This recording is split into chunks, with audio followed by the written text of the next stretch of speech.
এর সাথে সরকারের সংঘাত লেগেছে। রাষ্ট্রের সবচেয়ে গুরুত্বপূর্ণ প্রতিষ্ঠান সশস্ত্র বাহিনী, তার সাথে সরকারের যদি সংঘাত লাগে সে দেশে, সেখানে কোনো সেক্টরে কোনো স্থিতিশীলতা এবং শান্তি থাকতে পারে না।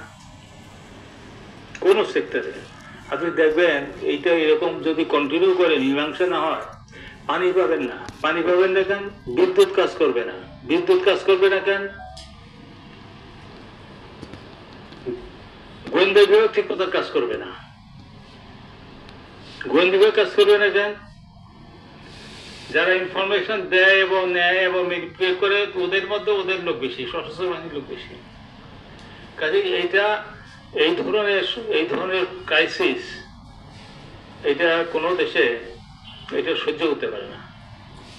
আর এই গভর্নমেন্ট কোনো স্থায়ী গভর্নমেন্ট না, অস্থায়ী গভর্নমেন্ট।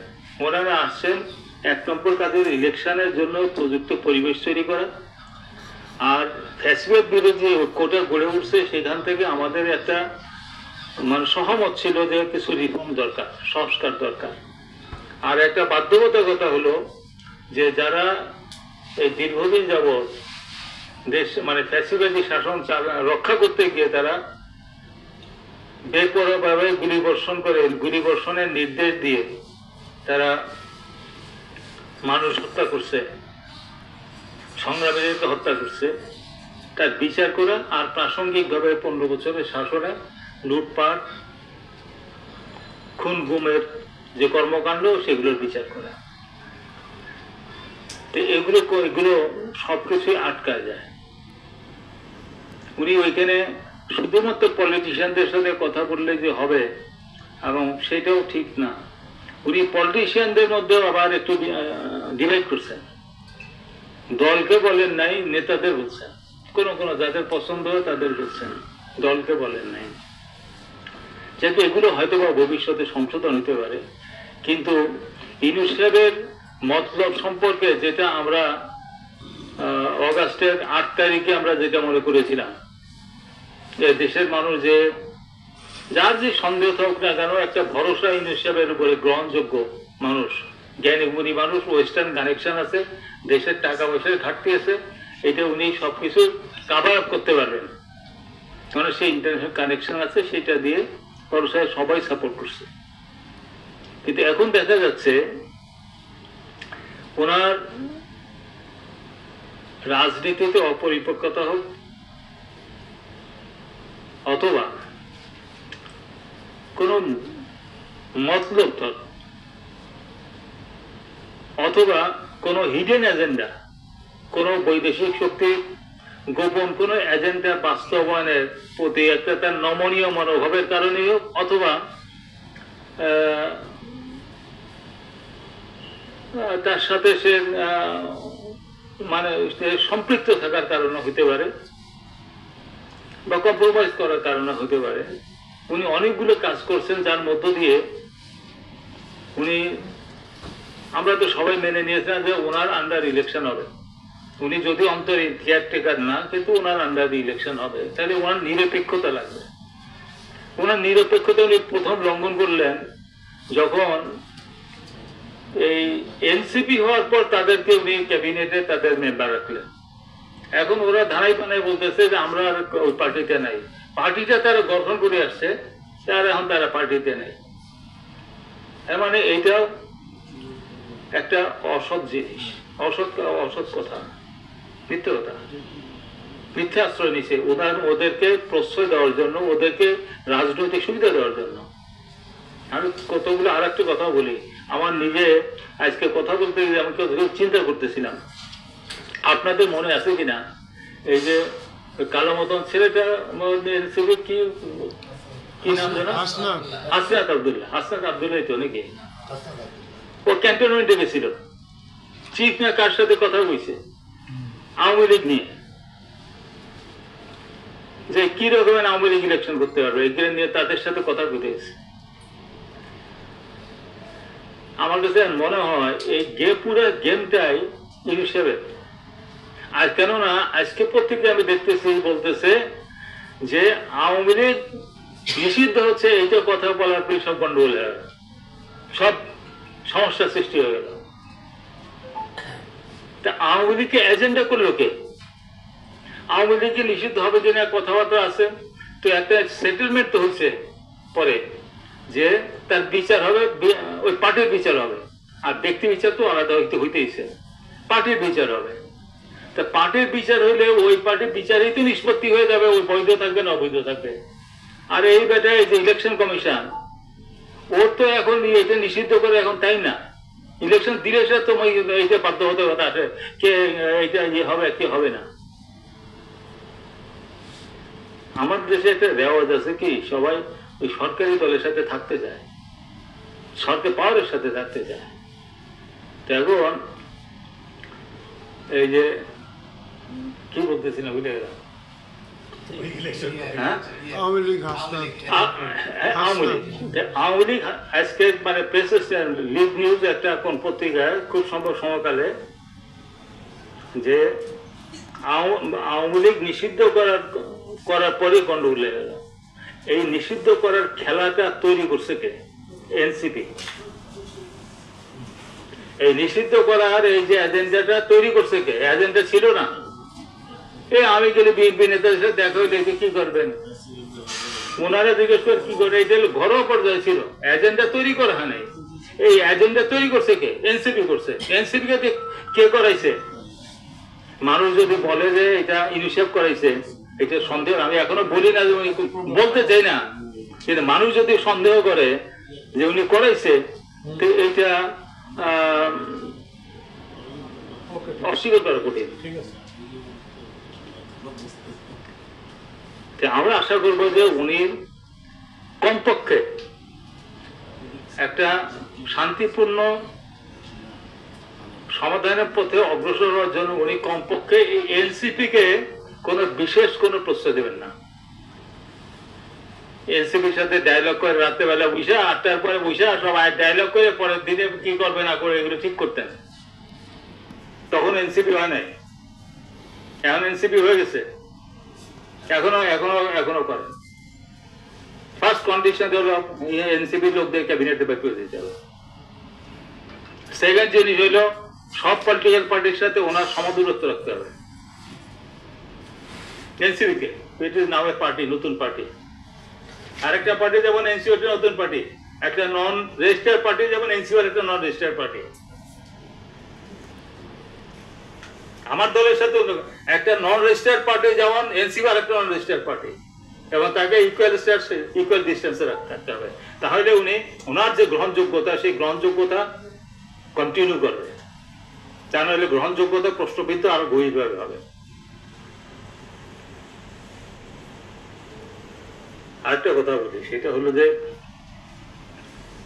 আমরা আমাদের দলের পজিশন হলো, এই মোশতাক সাহেব বলছে যে সব অংশীজনদের সাথে মিলে আলাপ করে নেওয়া। তো এই অভ্যুত্থানের অংশীজন, ওই কি নাম ওনার, চিফের নাম কি, ওয়াকারুজ্জামান অংশীদার, উনি দায়িত্ব নিয়ে পলিটিক্যাল পার্টির সাথে আলাপ করছেন 5 তারিখের আগে। আমাদের নাম কয় নাই, জামাতের নাম কইছে। তারপর ওই যে ফেডারেশনের নাম কি, হ্যাঁ সাকির নাম কইছে। আরো 7 দলীয় মঞ্চের লোকজন দেখে হয়ে গেছে। তারপর বিএনপির নামও পরে কইছে, আগে কয় নাই। আমরা আমাদের খবর নেয় নাই। যাই হোক, খবর না নেয় তাতে কোনো অসুবিধা নেই। এটা হইল যে তাহলে পলিটিক্যাল রেসপন্সিবিলিটি উনি নিছেন, এবং উনি প্রকাশ্যে টেলিভিশনে বলছেন আমি নিজের দায়িত্ব নিয়ে করতেছি, আপনারা থামেন, আপনারা গণভবনে আসেন না। যখন গণভবন অ্যাটাক করতে যাবে, এটা হলো 4 তারিখের ঘটনা, 5 তারিখে আপনারা গণভবন আক্রমণ করেন না, এদিকে আসেন না, সব সমাধান হয়ে যাচ্ছে, আমি দায়িত্ব নিতেছি। কাজে উনি পলিটিক্যাল, উনি তো পাওয়ারে আনার জন্য উনি এত বড় একটা রোল প্লে করলেন, উনি পাওয়ার নিতে চান নাই। তাহলে এখন আপনি বলতেছেন উনি কেন রাজনীতির কথা বলে? ওনার যে পূর্ব সূত্র, সেই সূত্রের প্রেক্ষাপটে উনি বলতেছেন দেশের স্বাধীনতা, সার্বভৌমত্ব এবং দেশের ক্ষয়ক্ষতি হইতে পারে, রিস্কে চলে যেতে পারে, এইরকম কোনো জায়গার ব্যাপারে কোনো অনেকগুলো ডিসিশন গভর্নমেন্ট নিচ্ছে যেটা তারা জানে না। কাজে নেক্সট একটা ইলেক্টেড গভর্নমেন্ট, পরবর্তী একটা নির্বাচিত সরকার আসার আগ পর্যন্ত এই গভর্নমেন্টকে অবশ্যই এই যে অভ্যুত্থানের শরিকদার ওয়াকারুজ্জামান এবং অন্যান্য পলিটিক্যাল পার্টি, ওয়াকারুজ্জামান তাদেরকে চিনলে না চিনলে, আমাদেরকে চিনে না চিনলেও তাদের সাথে মাস্ট ডিসকাস করতে হবে এবং ডিসিশন নিতে হবে, এবং কনসেনসাসের মধ্যে দিয়ে ডিসিশন নিতে হবে। এবং উইদাউট কনসেনসাস কোনো সেন্সিটিভ ডিসিশন নেওয়া যাবে না। আমি সিচুয়েশন বলি, সিচুয়েশনটা ভালো না। আজকে স্ট্রাইক চলতেছে, আমি বলতেছি দুইটা এক জায়গায় না হইলে, একটা সমন্বয় না হইলে দেশ চলবে না। এবং আমরা এতটুক জায়গার এতগুলা লোক মেলা লোক আনএমপ্লয়েড, এইরকম একটা জায়গায় এই ধরনের পরিস্থিতি, সেক্রেটারিয়েট বন্ধ থাকা মানে হলো দেশ বন্ধ থাকা, সব দপ্তর সব বন্ধ থাকা, সিটি কর্পোরেশন বন্ধ, সবকিছু বন্ধ থাকা। এটা বন্ধ হয়ে গেছে আজকে। তারপরে আমি জানি না 3-4টার পরে কি হয়েছে। এরা বলছে যে এরা কন্টিনিউ করবে যদি ওদের সংশোধন না হয়। কালকে একটু ব্লাফ দিতে চাইছিল, কিন্তু এটা কার্যকরী হয় নাই।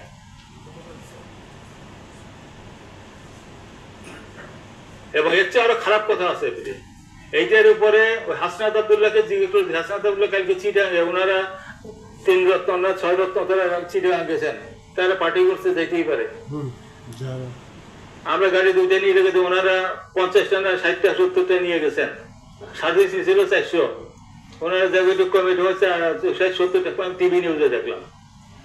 ঠিক আছে, ওইখান থেকে প্রেস যখন প্রশ্ন করছে তাকে বলতেছে এরা কাজ করবে না, তাতে কিছু আসা যায় না, বাদ দিয়ে নতুন লোক নিয়োগ করবো। তার মানে হলো এরা এদেরকে ভয় দেখালে কিছু লোক সারেন্ডার করবে, যেগুলো সারেন্ডার করবে ওগুলো বাতিল করে জামাত, হেফাজত আর এনসিপির লোক এমপ্লয় করে দেবে। কাজে যারা ট্রেড ইউনিয়নে জড়িত আছেন, সার্ভিস ইউনিয়নে জড়িত আছেন, আপনারা আপনাদের ঐক্যের জায়গায় সব ঠিক রাখেন এবং গভর্নমেন্ট পরিস্থিতিটা, আমি বলি পরিস্থিতিটা তাদের ল্যাঙ্গুয়েজ এটা বলে না যে তারা কম্প্রোমাইজের জায়গায় আছে, পিছাইলেও ষড়যন্ত্র করবে। হাসিনা যেই জায়গায় রাজনীতিটা নিয়ে লিবারেশন অ্যান্টি লিবারেশন করে সর্বনাশ করছিল, এইটাকে লিবারেশনকে বিক্রি করে লুটপাট করে দেশটা খাত করে দিছে, জ্ঞাত গোষ্ঠীর সব সহ সম্পদ পাচার করে এরাও সেই লাইনে গেছে। ওরা কেছে মুক্তিযুদ্ধের নামে, এরা করবে এখন কি করে ইসলামের নামে, জুলাই আগস্টের ইসলামের নামে। এদের যে সংস্কার, এই সংস্কারও কনস্টিটিউশনাল এবং যে 6টা দিনে এ ব্যাপারে এই গভর্নমেন্টের প্রতি যাই থাকুক না কেন আমরা কোঅপারেট করবো এবং আমাদের মত নিয়ে এগ্রিমেন্ট বা ডিসএগ্রিমেন্ট একমত হইতে পারে না হইতে পারে, কিন্তু এই প্রসেসে আমরা তাকে সাহায্য সহযোগিতা করবো। শেষ করি আমরা আজকে পর্যন্ত এটা আছে। পর কালকের মিটিং ছিল, এটা তারা স্পষ্টন করছে। আমরা কালকের মিটিং আমাদের যাওয়ার ব্যাপারে আমরা আমাদের সহযোগিতার কথা আমরা তাদেরকে জানাইছি। কিন্তু এই যে আমি আজকে এক নিউজ দেখে আমি পাবনায় ফোন করছিলাম, ভোরবেলা এলাকাকে, আমাদের পাবনার প্রেসিডেন্ট, ওই যে আমাদের নায়িকার নাম কি, সুচিত্রা, এটার নাম পাল্টায় কি বিপ্লবী নাকি একটা নাম দিয়ে ওই নাম পাল্টায় উঠে দিচ্ছে। আমিরুদ্দিন ভাই একজন রিকগনাইজ বড় বর্ষিয়ান রাজনীতিবিদ দীর্ঘদিনের, তার নামে আনডিসপুটেড একটা নাম ছিল স্টেডিয়ামের, আর একটা নাম ছিল হলো রফিকুল ইসলাম, ভেটারেন মুক্তিযোদ্ধা রফিকুল ইসলাম বকুল। এই আমাদের ইকবাল, তারপর হইল আহমদ রফিক, রফিকুল ইসলাম বকুল, এরা সব এক সমস্যা একরকম, একটু সিনিয়র জুনিয়র, একসাথে তারা সেই 66 থেকে তারা কাজ করছে, বিএনপি করছে, মারা গেছে বিএনপির এমপি হিসাবে অ্যাক্সিডেন্টে। তার নামে একটা রেজিস্ট্রেশন ছিল, সেটাও বাতিল করে দিছে। এইগুলো সংস্কার না, এগুলো মুক্তিযুদ্ধের ধারাটাকে আন্ডারমাইন করে অ্যান্টি লিবারেশন ধারাটাকে প্রমোট করার জায়গাটা তৈরি করে দিচ্ছে। এই সংস্কার, এইগুলো সংস্কার না, এগুলো হইল রাজাকারদের পক্ষে বান্দ্রানি। এবং এদেশের মানুষ এই বান্দামি টলারেট করবে না। ফার্দার এটা যদি তারা যায়, তাহলে এদেশের মানুষ এগুলোর বিরুদ্ধেও পজিশন, রাজনৈতিক পজিশন ব্যক্ত করতে হবে, এগুলোর বিরুদ্ধে বিক্ষোভ করতে হবে, এইগুলোর বিরুদ্ধে অবস্থান নিতে হবে। কেউ শেখ কামাল শেখ রাসার আলতাফুন্নেসা এগুলো নিয়ে কেউ কোনো আপত্তি করতেছেন, এগুলো আপনারা চেঞ্জ করেন। গলে হলেও বড় শেখ হাসিনা এরকম কোনো এখতিয়ার কেউ দিয়ে দেয় নাই যে ও তার পরিবার বাংলাদেশকে তার পরিবারের নামে করায় নেবে, এগুলো কেউ আপত্তি করে নাই। আপত্তি হইতেছে শেখ সাহেবের নামে, আপত্তি হইতেছে আমাদের গৌরব এবং ঐতিহ্যের জায়গায় যদি হাত দেন সেইখানে আপত্তি হচ্ছে। এবং এগুলো যদি করে, এগুলো আপত্তি করতে হবে। এই সংস্কারের নামে এইসব বান্দামিতে দেওয়া যাবে না। আর করিডোর এবং ইস্যুর ব্যাপারে সময় যা বলছে, এটা আমাদের কথা। এইসব সেন্সিটিভ ইস্যুতে এগুলো আনইলেক্টেড গভর্নমেন্টের কোনো ডিসিশনে যাওয়ার দরকার নেই। এটা ইলেক্টেড গভর্নমেন্ট আসুক, পার্লামেন্ট চালু হোক, পার্লামেন্টের বিশেষ কমিটির মধ্যে যেটা যে ডিপার্টমেন্টে পড়ে ওর মধ্যে সরকারি দল, অপোজিশনের পার্লামেন্টের মেম্বার তারা থাকবে, সেই সমস্ত জায়গায় ডিসিশন হবে। আর একটা কথা বলি যে এখন গভর্নমেন্ট মানে এই মুসলিম লীগ আমলে ভারত বিরোধী কার্ড খেলত। আচ্ছা, দেখতে হয়তো অসুবিধা, ও বেটা ইন্ডিয়ার দ্বারা মুসলিম লীগের এই রাজনীতি করতো। এখন সেই রাজনীতি শুরু করছে, ওরা করতেছে। এই ব্যাপারে স্পষ্ট আমাদের কথা হলো যে ভারতের সাথে আমাদের সমস্যা ছিল, এই সমস্যার জন্য প্রধানত ভারতই দায়ী। 1 নম্বর রাজনৈতিক সমস্যা, তার 3টা ভুয়া ইলেকশনে তারা মদত দিছে। আর এটা ছাড়াও আমাদের পানি নিয়ে এবং অন্যান্য আরো কতগুলো ট্রেড ট্যারিফ নিয়ে আমাদের কিছু সমস্যা আছে। এটা দেশে দেশে থাকে। আমরা সমমর্যাদার ভিত্তিতে এগুলো এই সমস্ত সমাধান হবে। যেটা সমমর্যাদার আসে না, টেবিলে আসে না, সেটা সমাধান হবে না। কিন্তু তাই বলে এইটা মনে করার কারণ নাই ভারতের সাথে আমাদের সমস্যা লেগে গেছে বলে চীন আর আমেরিকা আমাদেরকে উদ্ধার করে দেবে। চীন আমেরিকা আসবে তাদের স্বার্থ উদ্ধার করার জন্য, এবং তাদের স্বার্থ উদ্ধার করার জন্য যদি বাংলাদেশকে রিস্কে ফেলাই দিতে হবে, তারা তাও দিয়ে দেবে। কাজে এইখানে একটা বাস্তববাদী রাজনীতি এখানে করার বিষয় আছে। কারোর প্রতি প্রেম প্রীতি মহব্বত করে দেশের স্বার্থ বিলীন করে দেওয়ার কেন বিষয় না। দেশের মানুষ ইউনূস সাহেবকে ভালোবাসতে পারে, কিন্তু ইউনূস সাহেব ভালোবাসার জন্য দেশের প্রতি তার মমত্ববোধকে বিক্রি করে দেবে বা কম্প্রোমাইজ করে দেবে না। এবং এই কথা বলে ওই পুরনো কার্ড, সাম্রাজ্যবাদী কার্ডের কথা বলি, সাম্রাজ্যবাদের বিরুদ্ধে আমরা সবাই বামপন্থীরা এইটা করে আমেরিকার বিরোধিতা করে যাচ্ছি ভাই না। আর ইন্ডিয়ার কথা বলেও সাম্প্রদায়িক কার্ড খেলে আমরা ওই ভারত বিরোধী রাজনীতি করাবো, এটা এখন লাভ নেই। আমাদের দেশে খাইয়ে পরে বাঁচতে হবে, গণতন্ত্র আনতে হবে, আমাদেরকে উন্নয়নের ধারায় আগাইতে হবে। এই বাস্তববাদী রাজনীতি করার জন্য ইলেকশনটা দরকার। এবং গভর্নমেন্ট যত তাড়াতাড়ি সবাই বলছেন যে আমাদেরকে মিনিমাম, যেটা সব পার্টি এগ্রি করে, মিনিমাম এগ্রিমেন্টের উপরে আমাদেরকে ইলেকশনে চলে যেতে হবে। আপনি ইলেকশনে আপনি দিয়ে আপনার দায়িত্ব শেষ করেন। এবং পলিটিক্যাল পার্টির, সশস্ত্র বাহিনী সবার সাথে যেসব সমস্যাগুলো হয়েছে, এই পলিটিক্যাল পার্টির দলে দলে ডিজিএফ যেমন দল ভাঙ্গার রাজনীতি করে, ডিজিএফ বাংলাদেশে বড় রাজনীতি করে, সব দল ভাঙ্গার রাজনীতি করে, দলের মধ্যে বিভেদ সৃষ্টির রাজনীতি করে। আপনি সেই জায়গার উত্তর সরিয়ে চেষ্টা করেন না। Don't do that. আপনি তাড়াতাড়ি ইলেকশনটা যদি দেন, ইলেকশন হিটার দায়িত্ব আপনার। পলিটিক্যাল পার্টি আপনার আস্থা অর্জন রাখেন, আপনাকে যা দেওয়ার দিয়ে দিছে। এখন আপনার কর্তব্য হলো সেই আস্থার প্রতিদানটা দেওয়া। আপনি এখনো সেটা দিচ্ছেন না, আপনি গড়বড় করতেছেন।